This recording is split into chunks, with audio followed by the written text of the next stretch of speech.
David Hurley has been sworn in as the nation's 27th Governor-General, beginning his commission with a powerful statement highlighting the importance of the Indigenous culture to this nation. We'll go live now to our political reporter, James O'Doherty. James, David Hurley used his first address as Governor-General to say Australia is still revealing itself.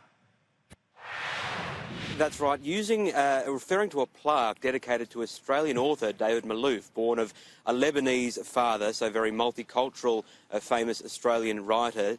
Governor-General David Hurley said that Australia is still revealing itself and is looking forward with his wife Linda to taking part in finding out the nation that Australia will become in the future. But in his first statements as our 27th Governor-General, David Hurley was very much focused on Australia's past, our Indigenous past, reciting the acknowledgement of country in the Ngunnawal language of the Canberra Aboriginal people.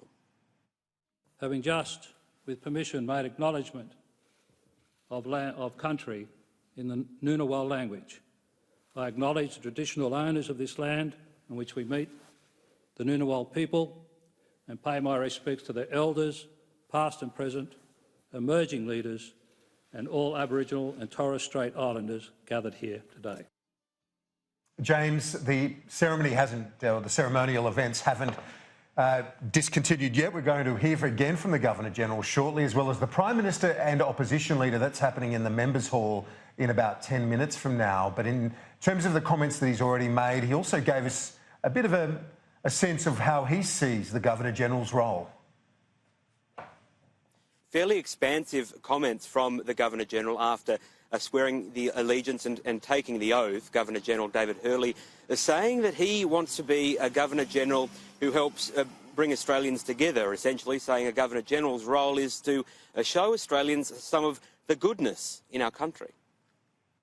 The Governor-General can highlight to Australians their inherent strengths, their concern for the common good, their humanity and decency, and their desire for a fair go. We can be informed by many sources of the ills of our society. It is important that we are reminded of its goodness. Kieran, as you say, the official proceedings are still ongoing today, but the Governor-General's first official role will be to come back to Parliament tomorrow, where he will officially declare the 46th Parliament open.